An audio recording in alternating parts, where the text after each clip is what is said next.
Vale, teníamos pensado empezar esta mesa a las 7, pero bueno, pues por motivos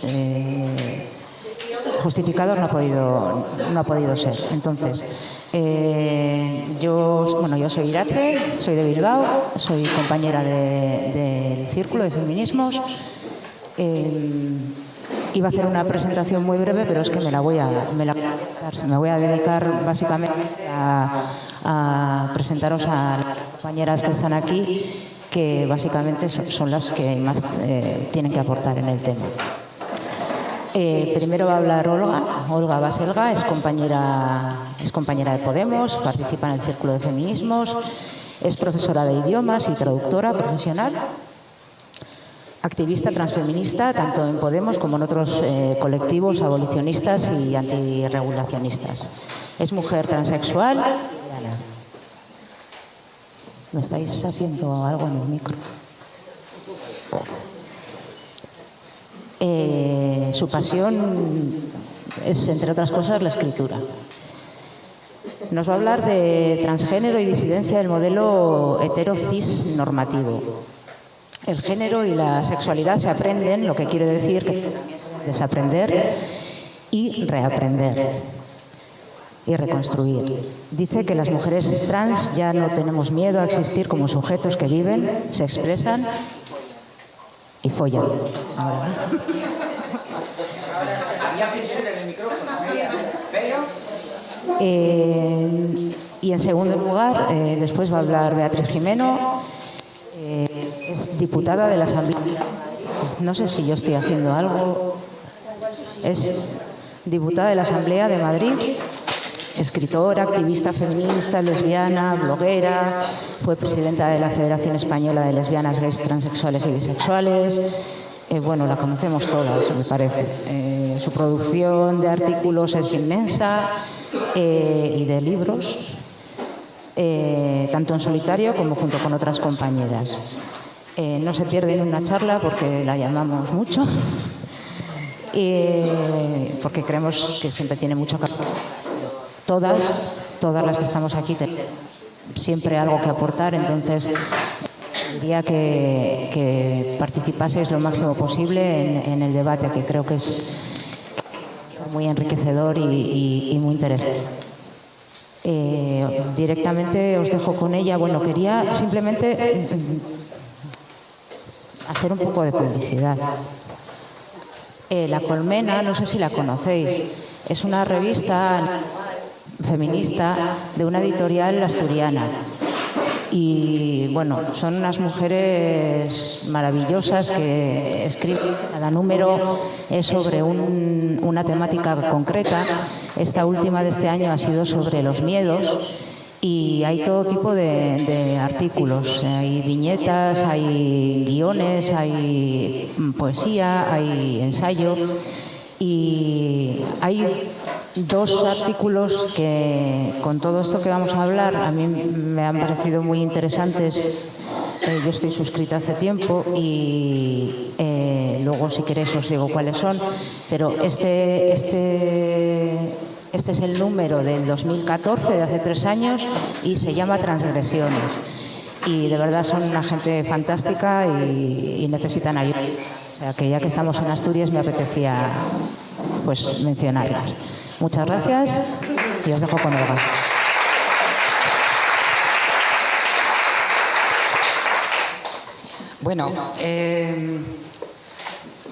Yo cuando hago cualquier charla suelo hacerla de pie. Es que como veo que está lo del streaming, la cámara y cual, y esto me iba a terminar tropezando, cayendo, y hacer un circo tampoco era el propósito de la charla.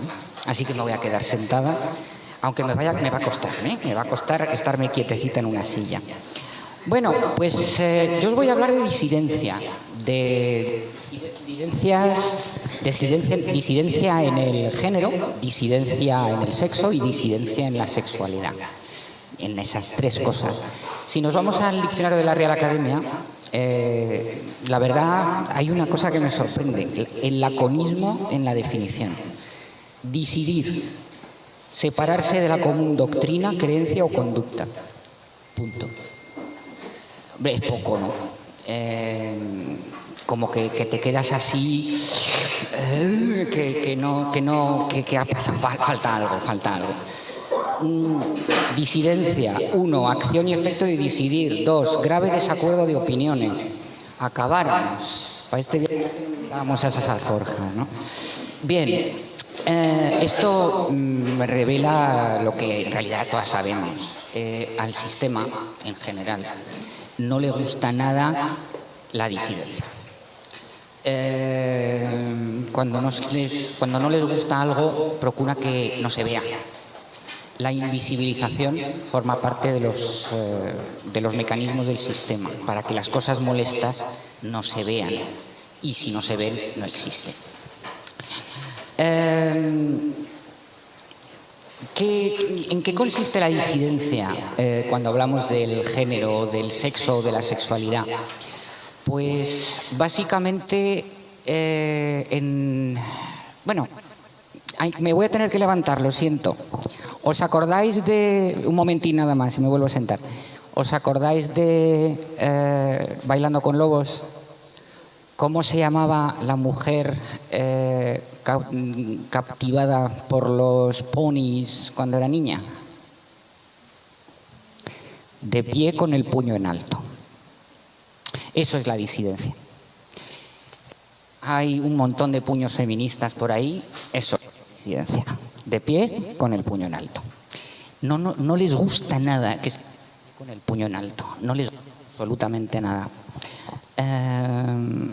Y por eso nos ponemos de pie y decimos no, simplemente no. Bueno, cuando empiezo mi transición, eso, voy a volver atrás, empiezo mi transición hace 17 años, casi 18, y bueno, fue entonces cuando conozco a Beatriz. En realidad esta ponencia iba a ir de Beatriz, pero claro, pobrecita. No, si no sabía nada. Si llegas a saberlo me intentas disuadir. Te conozco. Y cuando conozco a Beatriz, la verdad, me quedaba todavía muchísimo camino para esa deconstrucción. Como muestra un botón. No sé si te acordarás, Beatriz, un día que estaba en la radio, yo participaba en el programa del COGAM Luna de Babilonia. En el año 2002 yo salía con un chico transexual.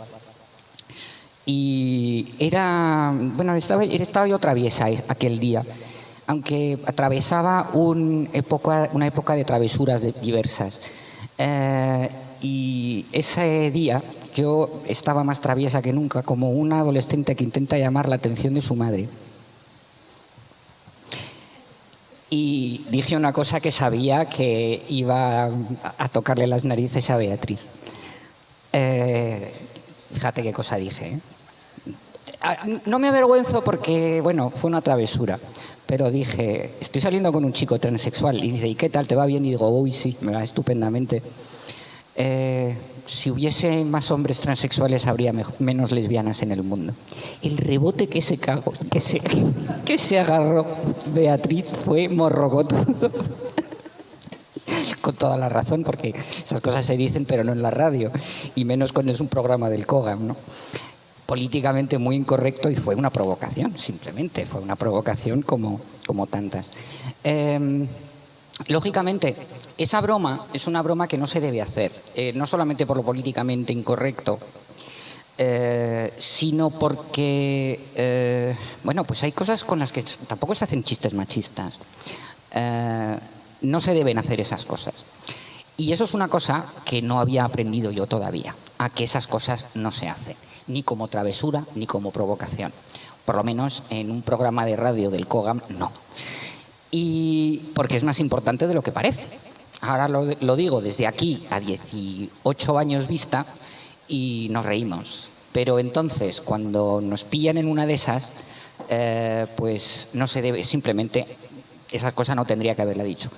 Ha corrido mucho, he recorrido mucho, he hecho mucha reflexión desde entonces, me he deconstruido y me he reconstruido y me he vuelto a construir. Y hoy sé que esas cosas no se hacen. ¿Y quién me enseñó que esas cosas no se hacen? otra vez Beatriz Gimeno. Es un poco, es madre de más de una en feminismos. Es madre, es maestra. Tiene mucho de madre, ya no lo sabe, pero tiene mucho de madre. Ya está bien, callar, ok. Entonces, cuando por fin, poquito a poco, voy colocándome las gafas violeta, entonces voy entendiendo un montón de cosas que tienen que ver conmigo y que tienen que ver con el colectivo de mujeres transexuales en particular, ¿no? ¿Y qué cosas voy aprendiendo? Bueno, primero, precisamente que el feminismo es el que abre las puertas a todas las disidencias, que tienen que ver, claro, con el género oprimido, con nosotras, ¿no? Y abre la puerta a las disidencias, es decir, las anima, porque pone de manifiesto que debemos ser disidentes con respecto a un montón de cosas, que debemos estar de pie con el puño en alto. Con respecto al género, pues hay un montón de presuposiciones que no debemos asumir. Las mujeres en general, pero las mujeres transexuales muy en particular. No dejarnos amedrentar por una serie de presiones, a veces visibles, a veces invisibles del sistema heterocis normativo. Te ofrecen una cosa, te ofrecen la invisibilidad. Porque claro, te ofrecen fórmulas de explicación. ¿Qué es eso de la transexualidad? Es que has nacido así. Eres una mujer nacida en el cuerpo de un hombre. ¡Ay, Dios mío! Odio esa explicación. Hubo un tiempo... Sí, como metáfora es bonito. Como metáfora es poéticamente aceptable. Y como poeta me cautivó a mí también. Pero no me daba cuenta de hasta qué punto eso era erróneo desde el punto de vista de la explicación de las cosas. Es cierto que la transexualidad ha existido siempre, que se puede decir que es universal. Ha existido desde... Hay testimonios y documentación desde el Neolítico. Se menciona el tercer género en el Código de Hammurabi. Desde hace milenios se sabe que existen los verdaches y los warjemé en distintas tribus amerindias. Luego, ha existido siempre. También existe la transexualidad natural en algunas especies de animales, en las sardinas, por ejemplo. O sea que no debe sorprendernos que exista el transgénero y la transexualidad, lo trans en general, digamos, ¿no? Pero a nivel humano, no vamos a hablar de sardinas, ¿no? Ofrecen la invisibilidad, es decir, y ofrecen una explicación racional que quita absolutamente todo contenido político y todo contenido disidente a algo que demuestra que el sistema está proponiendo cosas que son, pues por un lado antinaturales, porque digo, la transexualidad es natural y no es una enfermedad, y te ofrecen, pues, bueno, ya que eres transexual, pues te tratamos, oye. Te damos todo lo que necesites para que seas una persona normal. Y claro, la persona normal tiene que ser una mujer heterosexual y lo más invisible posible. Invisible como transexual y invisible como mujer, es decir, invisible en el sentido de sumisa, en el sentido de... pues eso, todas esas cualidades que nos atribuyen a las mujeres, que somos tiernas, que somos cuidadoras, que tal y cual, que somos, vamos, una monada, bomboncitos, tenemos que ser bomboncitos. Y nada de estar de pie con el puño en alto, eso es muy molesto, eso es muy feo, ¿verdad?, para una mujer. Porque además, claro, nos amenazan con eso. Si te pones de pie con el puño en alto, ¿quién te va a querer? ¿A que habéis oído unas cuantas veces eso de quién te va a querer? Bien, a nosotras las mujeres transexuales no nos van a querer jamás, jamás, hagamos lo que hagamos, no nos van a querer jamás. Hombre, no podemos procrear, no podemos ser monjas, no podemos ser nada así, pues hombre, lo único que podemos ser es putas, sí, pa' puta valemos todas. Y claro, pues y si te levantas de pie con el puño en alto y dices no quiero ser puta, pues te ha caído la del pulpo. Entonces es cuando evidentemente eso que ya se decía, que lo personal es político, pues sí, lo personal lo conviertes en político. Porque, hombre, lo político es una estrategia de supervivencia. Si renuncias a ella, si te vuelves invisible, sumisa, heterocisnormativa, o sea, que pareces hetero, que pareces cis y que pareces normativa, pues renuncias a esa estrategia y simplemente te disuelves como un terrón de azúcar en un café con leche. Y aceptas las reglas del patriarcado. Desde luego, antes de que consigas hacer eso, te dan en la cabeza, con todas las dificultades clínicas, legales, administrativas posibles, para que te recuerden, no se te olvide nunca, que se te quede bien grabado en la cabeza que eres un bicho raro y que vas a ser siempre un bicho raro. Ahora, por lo menos, conserva la salud y la integridad física siendo invisible, porque si no, te vamos a dar pa'l pelo. La verdad es que la mentalidad colectiva te invita a ser invisible, pero las hay que no nos da la gana. Podría haber optado por la invisibilidad. Me han castigado, he perdido amigos por no ser invisible. He perdido amigos. Un amigo mío de toda la vida dijo que puedes ser mujer sin necesidad de hacer política de tu género. Bueno, pues perdí lógicamente no me podía hacer eso. Ni por mi mejor amigo podía yo soportar eso. No lo soporté y perdí un amigo. Quizá algún día lo entienda. Por cierto, es votante de Podemos. Siempre me he preguntado cómo algunas cosas sí y en otras no. A lo mejor él no se ha terminado de deconstruir. Bien.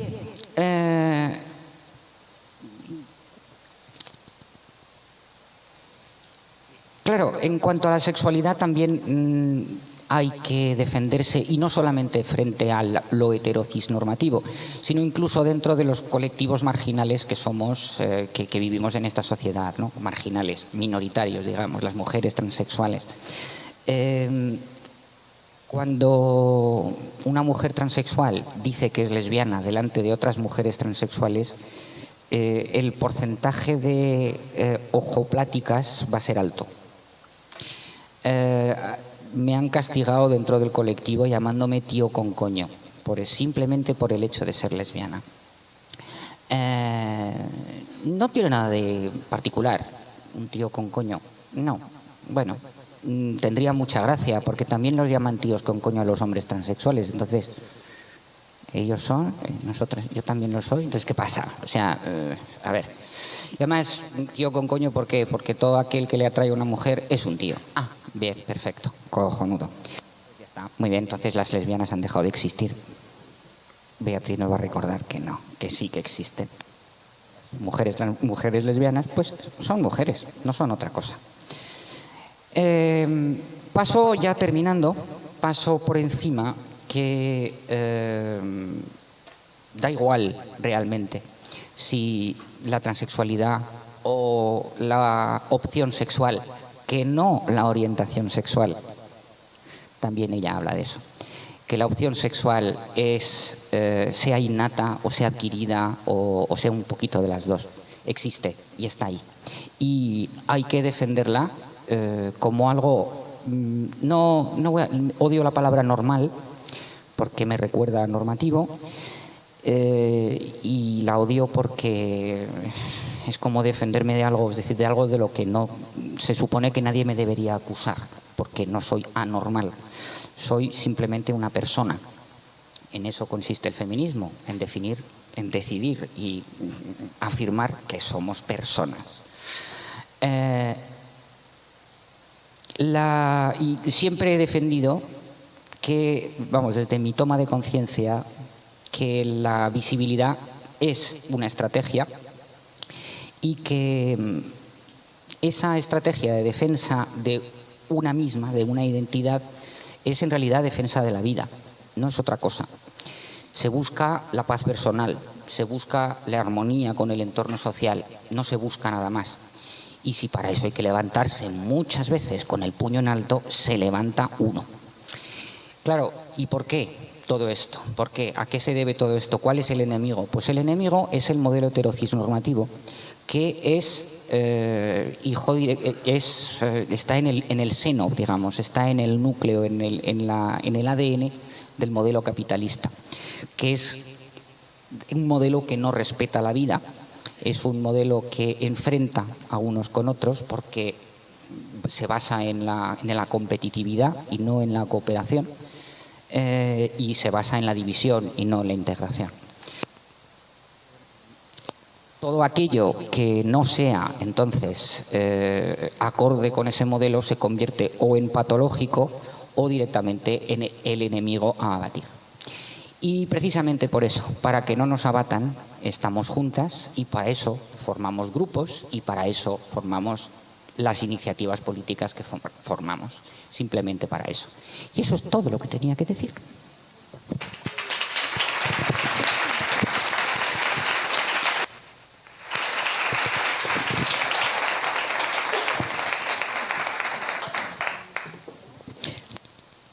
Buenas tardes. Y bueno, yo conocí a Olga, yo también la quiero mucho y la incluso con y bueno, pues es verdad, con otro apellido, sí. Y nada, yo no sabía muy bien, a mí me han estado diciendo esta semana que hablara de sexo y que en realidad que explicara un poco, ahí se miran algunas como diciendo, que hablara un poco que explicara un poco cómo entendía yo el lesbianismo político, puesto que he escrito mucho de eso y tal, pero es que no sé cómo ponerlo. Al final no voy a hablar de eso porque en el poco tiempo que tengo pues no me da tiempo a explicar cosas que son complicadas. Así que simplemente voy a dejar unas pinceladas sobre cosas que yo creo que son interesantes para pensar y que es verdad que no se piensan, que no hablamos mucho de ello, ¿no? O por lo menos no mucho de ello. Yo querría no tanto hablar del lesbianismo político, que por cierto es una cosa, o del lesbianismo como opción y no como orientación, o no solo como orientación, que es una cosa ahora un poco rara de hablar, pero que en los años 60, 70 pues era muy corriente. O sea, la gente entendía a qué nos estábamos refiriendo dentro del feminismo cuando decíamos eso. Es decir, era una corriente del feminismo perfectamente entendible, ¿no? Y también hablaría de que hoy día el feminismo no se puede entender sin las lesbianas, no solo por la sobrerepresentación de lesbianas que hay en el feminismo, entre las teóricas, etcétera, sino por todas las aportaciones teóricas que han hecho a lo largo del tiempo. Es muy difícil entender. Si les quitamos al feminismo las lesbianas, pues realmente queda una cosa mucho más pequeña y mucho menos, bueno, yo creo que con todo lo que tiene el feminismo pues se le quitaría una parte muy importante, ¿no? Pero en todo caso lo que sí que voy a hacer es sacar ideas, dar algunas ideas que yo creo que es necesario, problematizar la heterosexualidad, es lo que quiero decir, y hablar efectivamente más, decir que el feminismo heterosexual tiene que volver a hablar de sexo, que no lo hace mucho últimamente. Y es curioso que no lo haga mucho últimamente porque el feminismo, en teoría, cuando nació era una teoría radical de la sexualidad. Y hablaba mucho de sexo. Si vemos las teóricas de los años 60-70, hablan muchísimo de heterosexualidad y hablan muchísimo de sexualidad. Y ahora ya no hablamos tanto de sexualidad. Una feminista que yo leo mucho, que es Jonas Dottir, que tiene un libro que se llama El poder del amor, que ella siempre dice que el feminismo tiene una parte de cuidados, ¿no? Y una parte de amor y sexo. Y de la parte de cuidados, ahora el feminismo habla mucho, estamos todo el día con el cuidado para arriba, para abajo. De la parte de amor también, estamos con los cuidados, problematizándolos, teorizándolos, etcétera. Estamos con el amor romántico. Es decir, ella dice que la dominación femenina se basa en los cuidados, en el amor y en el sexo, es decir, la dominación.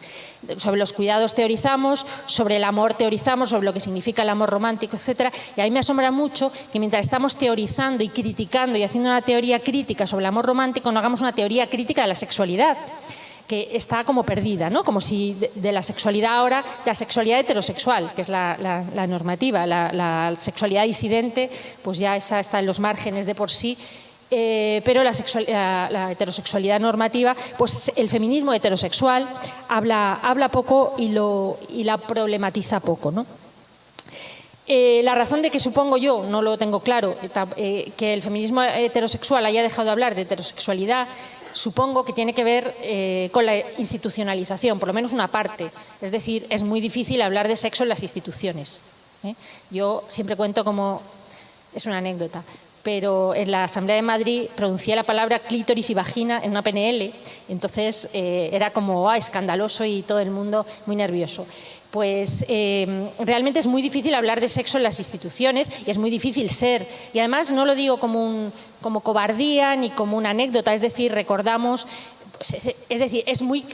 Estamos sujetas, lo sabemos, y Podemos especialmente, pero bueno, cualquier feminista al escrutinio público. Una feminista que pronuncia, que dice algo sexual, se la va a cargar con todos los medios de la derecha. O sea, se va a exagerar, va a salir en todo y quizá no piense que no compense. No sé si recordáis aquello del mapa que sacó Viviana Ido del clítoris, no sé qué, que en realidad era un mapa sobre no sé qué, no me acuerdo ahora, sobre no sé qué tipo de cáncer. O sea, era una cosa completamente, decir, normalizada, pero fue exagerada por el ABC, la ministra Viviana Ido gasta no sé cuánto, o sea, de hacer un clítoris, una cosa, quiero decir, y claro, llega un momento en que dices, bueno, no hablo del clítoris porque estoy en la razón, en la portada, me quitan subvenciones, me machacan y entonces, bueno, quiero decir, la institucionalización del feminismo no es buena para hablar de sexualidad, ¿no? Entonces, esa es una de las, supongo que es la razón. Pero yo creo que en este momento que hablamos tanto de cuidado y que hablamos tanto de amor, que problematizamos tanto el amor romántico y hablamos tantísimo de los cuidados y todo esto, yo creo que el feminismo heterosexual necesita una agenda radical de la sexualidad y que creo que es imposible exagerar la importancia. Bueno, dice una feminista que no es muy conocida, pero que a mí me gusta, que se llama Ruby Rich, dice: es imposible exagerar la importancia de la sexualidad para el feminismo. Es decir, el feminismo tiene una de sus patas de la dominación en la heterosexualidad, en la sexualidad, ¿no? Y por tanto, las mujeres, no el feminismo. Y por tanto hay que hablar más de sexualidad y hay que... La heterosexualidad no es solo una orientación ni es solo una práctica sexual. La heterosexualidad construye, fija los roles, fija las subjetividades, construye las identidades de género. O sea, la heterosexualidad está en la base de lo que somos, lo que son las heterosexuales, pero en general de lo que somos hombres y mujeres, puesto que está muy relacionada no solo con, incluso la heterosexualidad tiene que ver con lo que somos las lesbianas, porque fija los roles de género, marca los roles de género, los construye. La heterosexualidad es lo que pone a los hombres en un lado y a las mujeres en otro, nos construye como sujeto y como objeto, no solo sexual, sino para muchos ámbitos de la vida, etcétera. Y baste decir que la sexualidad humana es el aspecto de la vida que tiene más normas, junto con la comida, en todas las culturas. O sea, lo que más normas culturales tiene es la sexualidad. Luego, no se puede exagerar la importancia que tiene la sexualidad en la construcción de cualquier sistema de dominación. Y el sistema de dominación patriarcal, pues mucho menos, porque está basado en la heterosexualidad. Entonces, no se puede... intentar combatir este sistema de dominación, creo yo, sin por lo menos hacer una crítica a la heterosexualidad como institución, no como prácticas, ni como deseo particular de cada una, ni como orientación, pero sin hablar de sexualidad, ¿no? Y además, y menos quizá en este momento, hablamos muy poco de sexualidad, hablamos muy poco de las heterosexuales, hablan muy poco del papel de la heterosexualidad, de cómo se construyen como mujeres heterosexuales, de cómo te construye la heterosexualidad, se habla poco, se problematiza poco, pero es que además vivimos en un momento en el que, y esto sería muy complejo, pero bueno, dar unas pequeñas pinceladas en las que... en un momento en el que el feminismo está empujando el patriarcado, está en todo el mundo, no solo el feminismo, sino que por una parte el feminismo sí está empujando el patriarcado, estamos levantándonos, como decía Olga, pero hace ya tiempo, ¿no? Pero bueno, que estamos produciendo ciertas grietas en el sistema. En ese momento. Pero es que además el propio neoliberalismo está también machacando mucho la subjetividad masculina, ¿no? Hay toda una teoría sobre cómo el neoliberalismo ha venido a poner a los hombres en el lugar que antes estaban las mujeres. Ahora resulta que la crisis es que, ahora cuando hablamos de crisis decimos es que somos precarias, no tenemos trabajo, subempleo, sueldos de miseria, bla, bla, bla, bla, bla, bla. Pero en realidad esa es la situación en la que siempre hemos estado las mujeres. O sea, las mujeres siempre hemos sido precarias, las mujeres siempre hemos tenido salarios de miseria, las mujeres hemos tenido trabajos parciales, etcétera. O sea, en realidad hablamos de crisis porque es ahora, son ellos los que están en crisis. Cuando éramos nosotras no había crisis, era lo normal. ¿no? O sea, nosotras siempre estamos en crisis. Entonces, bien, el neoliberalismo también está feminizando a los hombres, les está pagando salarios de mujeres, es decir, le está poniendo en lugares donde antes solo estaban las mujeres. Entonces es hecatombe, ¿no? Ahora resulta que están también... Entonces, eso es el neoliberalismo y por otra parte el feminismo. Luego hay una cierta... la subjetividad masculina es verdad que está siendo presionada en muchos aspectos. Hay una reacción que es la violencia, el aumento de la violencia, en fin, no me quiero meter mucho en esto. Pero lo que quiero decir es que es verdad que hay... como decía Donna Haraway, los hombres ahora solo encuentran cierta satisfacción en lo que llamó la plusvalía de género, es decir, en representar el género de manera enfática, en decir yo soy un hombre a pesar de todo, a pesar de que cobro un salario de miseria, a pesar de que ya no soy el dueño de mi mujer, a pesar de que ya no mando en mi casa, de que mis hijos se me rebelan, de que tengo que aguantar una jefa o 3 o 4, de que ya no puedo decir piropos, de que ya no puedo tocar el culo a la secretaria, a pesar de eso yo soy un hombre. ¿Y cómo demuestran que a pesar de eso son un hombre? Con la sexualidad. Se pueden ir de putas o pueden de otra manera, pero es con la sexualidad, es donde extraen la plusvalía de género que están perdiendo a chorros en otros aspectos de la vida, ¿no? Entonces, aunque sea solo por eso, por la situación, por la relación que en este momento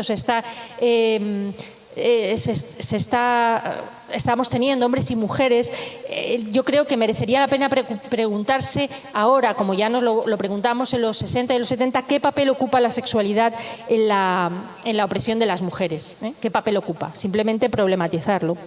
Y hay pocas cosas, además, que reciban tantísimo refuerzo por parte de todos los poderes como son las normas sexuales heterosexuales. Las feministas siempre decimos, cuando algo necesita estar permanentemente reforzado, es porque si le quitas el refuerzo, se te escapa. Eso ocurre con la maternidad, con el amor. Cuando algo en una sociedad necesita estar permanentemente reforzado, es porque si no lo refuerzas, pues no funciona bien, ¿no? Entonces, pocas cosas reciben en la cultura patriarcal y en la cultura occidental que conocemos, pocas cosas reciben tantísimo refuerzo como las normas sexuales heterosexuales. O sea, todo lo que vemos es un permanente refuerzo de la heterosexualidad normativa. Luego, la heterosexualidad normativa es una pata fundamental en este momento del patriarcado. Y además sabemos que pocas cosas hay que la sexualidad normativa es una de las instancias generadoras de desigualdad material y simbólica más importante, ¿no? Eso lo sabemos las feministas. Que hay una parte de la heterosexualidad, una parte simbólica que tiene mucha importancia. O sea, pocas cosas tienen tantos... yo qué sé, el lenguaje se refiere a cuando hablamos de follar, ¿no? ¿Quién folla a quién? ¿Qué significa? ¿Qué es follar? ¿Qué es joder? ¿Quién folla a quién? Yo te follo a ti, tú me follas a mí. Es decir, hay un refuerzo constante simbólico de lo que significa follar. ¿Qué es la heterosexualidad? ¿Qué es follar? ¿Qué entendemos por heterosexualidad? ¿Qué es follar? Cuando a alguien le preguntan qué es follar, ¿realmente qué es follar? Es penetrar. ¿Qué es un acto sexual? ¿Acariciar el clítoris? No. Eso dices, ¿eso qué es? O sea, cuando decimos, ¿cuántas veces lo hiciste? ¿Qué es cuántas veces lo hiciste? ¿Cuántas veces le besaste una teta? ¿Cuántas veces le tocaste el clítoris? No. ¿Cuántas veces la follaste? ¿Y la follaste qué es? La penetraste. Punto. O sea, hay un refuerzo constante de la heterosexualidad y eso tiene un papel simbólico que creo que no se le da bastante importancia, ¿no? Hablamos de los derechos sexuales y reproductivos de las mujeres, pero siempre digo, cuando hablamos de los derechos sexuales y reproductivos, que es como un mantra del lenguaje institucional, de la ONU, y del feminismo, derechos sexuales y reproductivos, en realidad son reproductivos, porque estamos confundiendo reproducción con sexualidad. Derechos sexuales y reproductivos nos estamos refiriendo al aborto fundamentalmente, a la píldora anticonceptiva, a la reproducción, no a la sexualidad, ¿no? En fin, en definitiva, hay un paradigma sexual que ha situado la sexualidad que confunde penetración y heterosexualidad, penetración vaginal con el paradigma reproductivo, es decir, que lo ha juntado y eso coincide con el placer de los hombres, pero no necesariamente con el placer de las mujeres. Y eso es lo que creo que requiere una reflexión. Yo creo que hay otra feminista que ahora no me acuerdo, pero que dice que el feminismo, bueno, que lo he dicho antes, debería tener una agenda sexual, una agenda queer. ¿Se puede queerizar la heterosexualidad? Yo creo que sí. Yo creo que lo que hay que deconstruir son las prácticas sexuales, la heterosexualidad simbólica, y se puede hacer desde la heterosexualidad, porque las lesbianas ya lo hemos hecho. O sea, las lesbianas estamos ya en los márgenes, estamos en otro. Pero es desde la heterosexualidad donde se puede deconstruir la heterosexualidad simbólica. Es decir, ¿qué pasaría si pueden tener las mujeres ganas de penetrar a los hombres? Eso es una práctica sexual que podría tener un significado simbólico que tuviera a su vez una importancia en el sistema, en las relaciones sexuales, afectivas, de pareja, etcétera. Es un ejemplo, ¿no? ¿Qué pasaría? A las mujeres nos gusta que nos penetren, a las mujeres heterosexuales les gusta que les penetren siempre. Para ellas eso es siempre placentero. Yo creo que hay que hablar de eso, porque no es siempre placentero y muchas veces no es lo más placentero, y sabemos, y yo creo, porque también he sido heterosexual, sé que es una de las enormes mentiras de la cultura. Una de las enormes mentiras de la cultura que nadie desvela es que cuando tú ves una película, es decir, todas las películas, todas, y la manera un chico liga con una chica, y entonces, yo qué sé, da igual, contra una pared, en una cama, o sea, son como 3 minutos, se quita rápidamente, se supone que la penetra, no se ve porque no se ve, a no ser que sea porno, ¿no? Se quita, entonces ella a los 2 segundos empieza como a gemir, ya, ha tenido un orgasmo. Eso es imposible, o sea, alguna es capaz, No digo que no, porque en sexo todo, o sea, no hay nada que no, o sea, todo es posible y no hay nada, pero eso es bastante imposible, o sea, en el 90% eso no, es decir, ella no. Y sin embargo, eso es lo que vemos constantemente y nos parece normal. Lo vemos, él se ha puesto encima, se supone que se la ha metido y ella ha gemido y ha tenido un orgasmo. Y entonces lo vemos y nos parece normal. Pero eso es mentira. Ella no ha tenido un orgasmo. O sea, en el 90% de las veces ella no ha tenido un orgasmo. Esa es la verdad. ¿Y por qué no lo decimos? Porque decimos, es que así no es. Es que eso no es. Pero ellos se creen que sí. Y eso tiene, aparte de los que sean muy, no sé, muy ingenuos y que no tengan mala intención y incluso intenten ser feministas y digan, no es así, tú les puedes enseñar y eso. Aparte de eso, o sea, es que los hay. Aparte de eso, luego están los otros, los que no, los que han construido en fin, los violadores, los machistas, los machitos, los que han construido su identidad sobre que eso les hace a ellos un hombre y que además te tiene que gustar y eso les está haciendo, o sea, ellos están recibiendo refuerzo de género haciendo eso, y si tú les desmontas eso se les cae todo el chiringuito.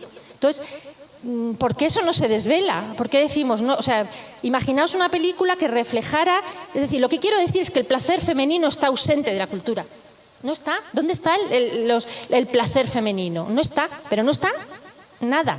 No, ni un poquito. A lo mejor hay una mujer que hace una cineasta y entonces hace una película donde realmente sea realista y todas vamos a verlo y decimos, ¡jo, qué buena película, es una película feminista, no sé qué! Pero realmente no está en los libros, no está en la cultura, en las películas, y lo contrario sí que está.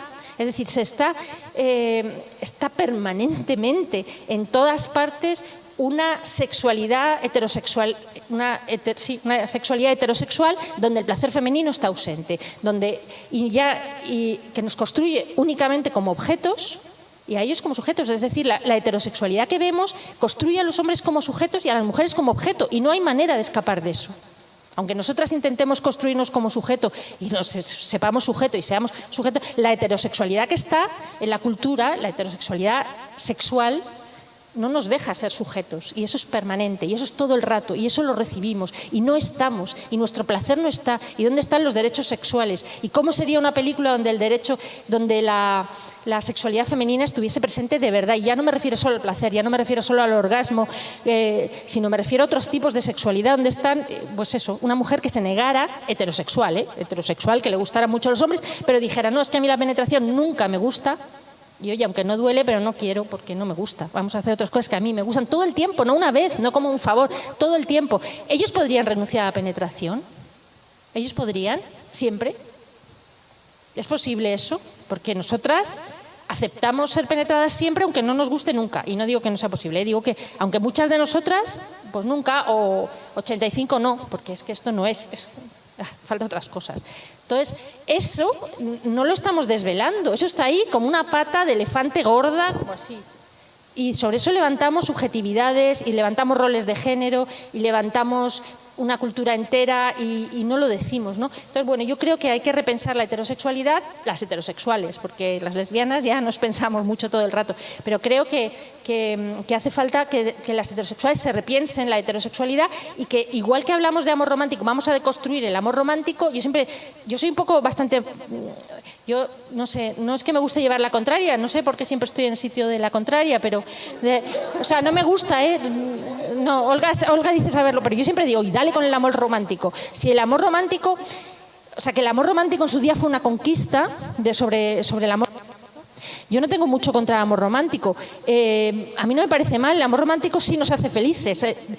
A veces dicen algunas cosas llenan el amor romántico de características que no son del amor romántico, sino del machismo, ¿no? Pero bueno, pero el amor es algo que todas queremos, bueno, que nos hace felices. Pero en todo caso, hay que quitar el machismo al amor, sí, pero hay que quitárselo al sexo también. Y de nada nos sirve estar dándole con el amor, con el amor, si luego en la cama... No, o sea, no te construyes como una sujeta empoderada sexualmente y además no consigues tener las relaciones sexuales que realmente te sean placenteras. Entonces, es mucho más fácil hablar del amor romántico que del sexo, que es un poquito difícil, y como digo, más en las instituciones, ¿no? Entonces, o más en las instituciones, más en una charla académica. Cuando digo las instituciones, quiero decir una charla académica. Aquí es fácil. Quiero decir que mañana, por ejemplo, ahora estoy en este todo el rato, y mañana, por ejemplo, pues Libertad Digital me saca a mí diciendo la diputada que habla de sexo y te han jodido, ¿no? Y nunca mejor dicho, te han jodido. Pero como Libertad Digital ya me ha sacado muchas veces diciendo cosas de penetraciones, pues ya estoy inmunizada. Eso es una suerte que tengo. Entonces, es verdad, ya he estado... Libertad Digital y yo ya nos tenemos vistos. Pero quiero decir que entiendo que es difícil, que es difícil. Y además yo soy una feminista que piensa que las feministas tenemos que estar en las instituciones, tenemos que estar en todas partes. Y comprendo que hay temas. Pero bueno, lo que quería decir era esto, que hay que problematizar la sexualidad, que no basta con hablar del cuidado y del amor romántico, porque hay una parte del magma. Si veis la economía feminista, que ahora hay muchas charlas de economía feminista, siempre ponen una diapositiva que es un iceberg y ponen... la parte de la economía real, y luego debajo el iceberg, toda la parte más grande, que es la economía lo que hacen las mujeres, que no se ve, pero que es en realidad el grueso. Bueno, pues yo, si hablara de relaciones entre hombres y mujeres y de feminismo y todo eso, pondría lo que se ve y una parte enorme, que es toda la parte de la sexualidad y toda la parte de los significados simbólicos, es decir, sexo simbólico, toda la parte de los significados simbólicos que construyen todo lo que somos, lo que nos creemos, la cultura, etcétera. O sea, lo simbólico es muy importante, y eso está ahí por debajo y está intocado. Y es ahí donde las relaciones entre hombres y mujeres, donde nos construimos, donde nos relacionamos de verdad, donde hacemos o no feminismo, es ahí. Porque hacerlo en la calle es muy difícil, en las instituciones, eso lo estamos cambiando, pero mientras no cambiemos lo que realmente donde estamos desnudos, caramba, donde estamos desnudas y donde nos estamos relacionando de verdad, si no cambiamos eso, y yo creo que hay que meterle mano. Y en los años 70 se hizo, hay muchísimo escrito sobre sexualidad heterosexual. Por tanto, creo que hay que volver a hacerlo, y nada más. Gracias.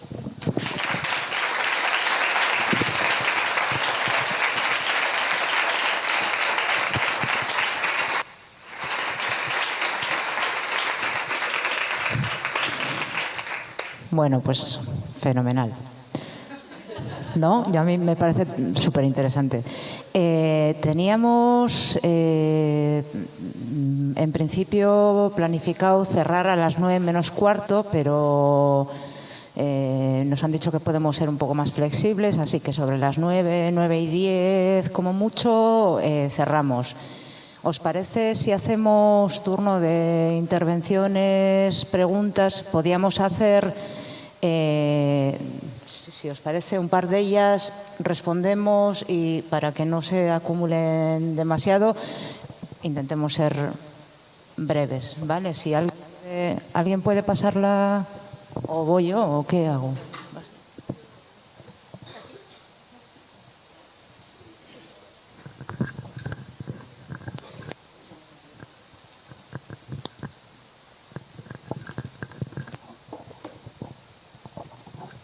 Hola. Bueno, muy buenas noches a todas y a todos y a todes. Mi nombre es Arely Victoria. Bueno, soy de calidad de refugiada aquí en España. Bueno, y como tal también ahora participo en lo que es los movimientos más involucrada en el movimiento feminista y sobre todo en el círculo de Podemos. Comentaré un poco de lo que ha hablado Olga. Yo creo que, de hecho yo le digo que es mi hermana porque yo creo que las dos tenemos historia totalmente diferentes en contextos, sobre todo en país y en vivencias, pero que al igual también tuvimos que alzar la voz en un momento para poder ser reconocidas como tales, como mujeres y como parte de una sociedad que nos excluye y muchas veces nos discrimina y nos asesina.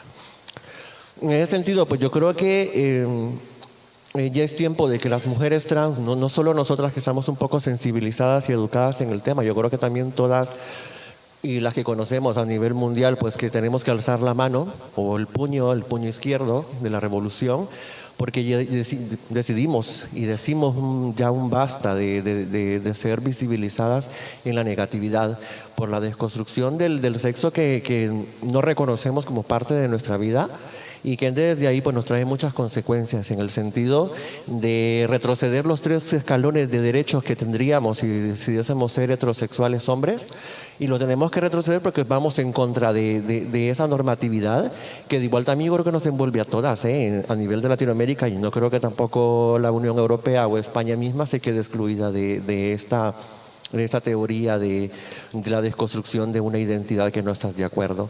Yo creo que también es necesario levantar el puño porque en mi país, Honduras, yo soy hondureña, en mi país del 2009 fue un año bastante crítico, fueron 279 muertos de poblaciones LGTBI y la mitad todas transexuales. En este sentido, vemos que si no alzábamos la voz, que por eso me ven aquí ahora en España, ¿no? Por ver levantado el puño izquierdo y decir ya un basta a la discriminación, ya un basta a nuestros asesinatos por transfobia, que ya desde ahí el contexto empeoró, porque al momento de que se visibiliza una población que siempre ha sido negada, ha sido aislada, ha sido discriminada, ha sido asesinada, pues decir ya un basta traía más consecuencias, y participar en un partido de izquierda para poder tener un nivel de reconocimiento y de garantías a la vida también traía sus consecuencias, que de hecho por eso ahora estoy acá. Yo creo que es necesario, ¿no?, de que si no alzamos ese puño izquierdo seguiremos siendo sometidas, sobre todo las mujeres transexuales, y que en ese caso tenemos mucha afinidad con las mujeres cisgénero, y no hablemos también de las mujeres lesbianas, ¿no?, que el simple hecho de ser mujer en una sociedad patriarcal, sexista y clasista y machista nos trae esa consecuencia. Para hacerles un poco el caso, Honduras está participando ahora en política, en un partido del mismo partido de izquierda que se ha tenido que aliar por la dictadura que se quiere formar en mi país, pero que desde ahí las pioneras que estamos, no estamos en nuestros países, en ese caso de Honduras, no estamos las que empezamos esta lucha. Muchas han muerto de mis compañeras, otras tuvimos que salir de emergencia por salvaguardar nuestra vida. Y en este año electivo, 2017, van 32 muertes de personas trans. Hablo de personas trans porque la visibilidad de los hombres trans ha sido muy mínima, pero que ahora está cogiendo auge, y me parece muy bien, ¿no?, porque también tienen derecho a expresar su identidad de género como les plazca. Pero bueno, que vivimos de un país así, lo que quiero dar a las reflexiones a esto: si lo seguimos permitiendo, que sigamos siendo invisibilizadas y negadas, tendremos estos datos de 272 muertes o de 32 muertes al mes o al año. Entonces, ¿qué es necesario? Que también unamos fuerzas con las mujeres cisgénero, que aquí tenemos muchas y que muchas las conozco ya, y encontrar esa unidad para poder desarticular esta patraña que tiene la sociedad ignorante y que no sabe cómo poder abordar un tema de la transexualidad. Muchas gracias. Gracias, Vicky.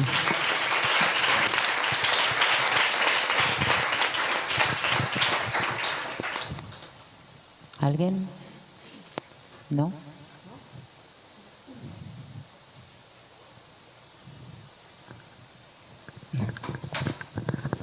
Carla. Bueno, recogiendo un poco lo que había lanzado Vicky, gracias a la organización.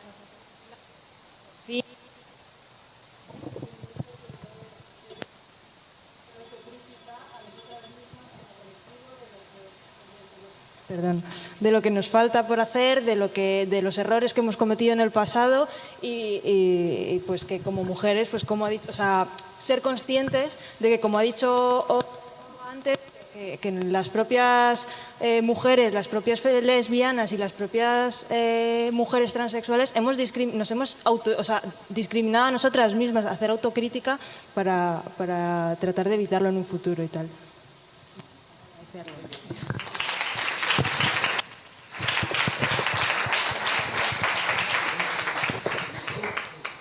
Como Carla no ha preguntado, pregunto. Beatriz, yo te he escuchado varias veces un término que nunca he tenido la oportunidad de preguntarte, que me lo aclararas y que me interesa muchísimo. Y es que el concepto del lesbianismo militante. Esa es la pregunta. O sea, ¿sí? O sea, la elección del lesbianismo por política o militar de manera lesbiana, o no sé cómo describir, pero el término siempre ha sido lesbianismo militante.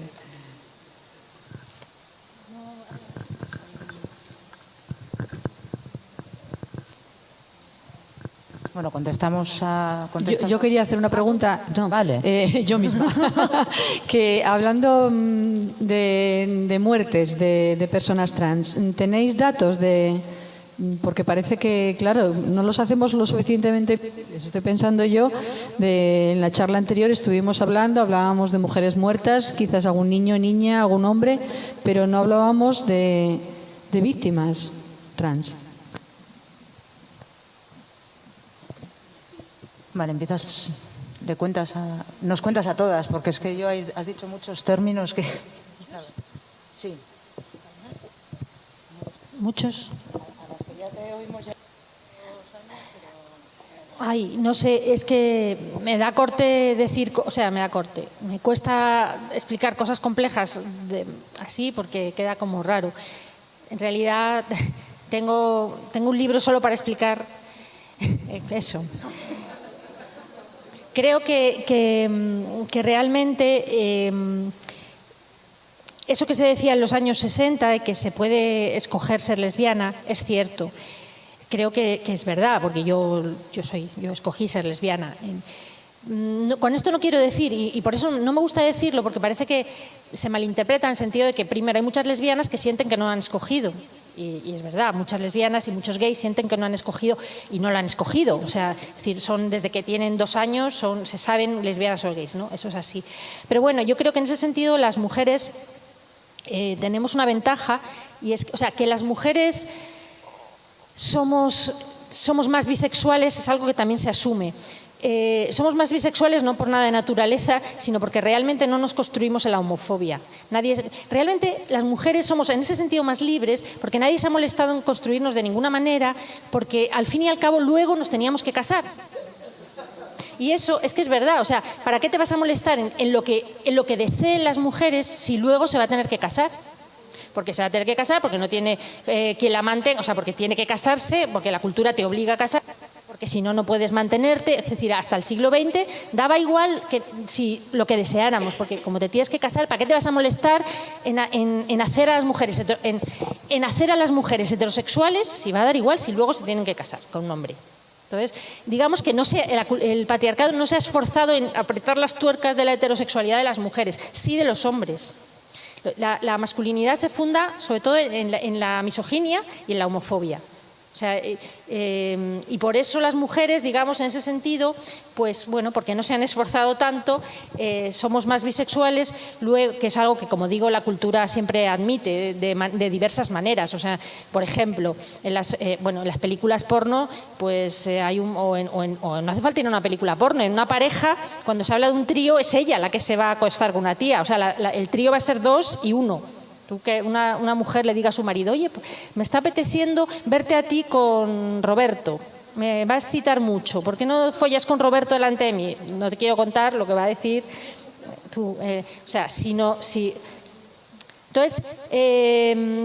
entonces realmente, teniendo esa base bisexual, digamos, que puede ser consciente o no inconsciente, pues bueno, hay mujeres a las que el feminismo nos lleva a comprometernos afectiva y sexualmente con otras mujeres. Eso no, por eso no me gusta mucho hablar de esto, porque al mismo tiempo luego otras mujeres dicen, pero eso desexualiza el lesbianismo, y tampoco quiero decir eso. Hablo también de un compromiso sexual. También descubres en todo lo que yo he dicho que la sexualidad femenina y el placer femenino está ausente en la heterosexualidad, o que es más difícil y que es mucho más fácil de conseguir en la homosexualidad femenina, o sea, que es donde realmente como sujeto sexual también te sientes mucho más empoderada. Es algo que no me gusta mucho hablar, porque se corre el problema, o sea, se corre el peligro de simplificar pero bueno, en realidad es eso, que las mujeres, que creo que es verdad que la convivencia con las mujeres, una no homofobia de fábrica que traemos y un compromiso con el feminismo y con otras mujeres te puede llevar a hacer que desees a otras mujeres, cuando en mi caso, por ejemplo, era claramente heterosexual.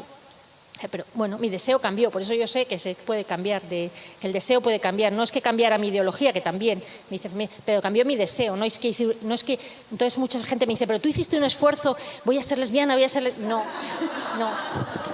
Es que el otro día me hizo una entrevista, una periodista, la semana pasada me hizo una entrevista sobre esto, y entonces me decía, pero entonces tú sufrirías mucho al principio. No sufrí nada, o sea, descubrí el sexo en realidad cuando me empecé a acostar con mujeres, y eso, mi deseo se orientaba heterosexualmente. Decía, a mí me gustaban los hombres, pero no me gustaba luego todo lo que venía después, ¿no? O sea, me resultaba complicado desde todos los puntos de vista, la convivencia, la sexualidad, la intimidad, todo eso me resultaba complicado, como por cierto le resulta a muchas mujeres heterosexuales. O sea, la queja de las mujeres heterosexuales con respecto a los hombres, bueno, es muy típica, ¿no? Y pues eso. Y el ojalá fuera lesbiana, que me dijo el otro día una amiga, ojalá fuera lesbiana, pues eso. En cambio, ¿alguien ha oído a algún hombre decir ojalá fuera gay? Pues muy pocos, ¿Por qué?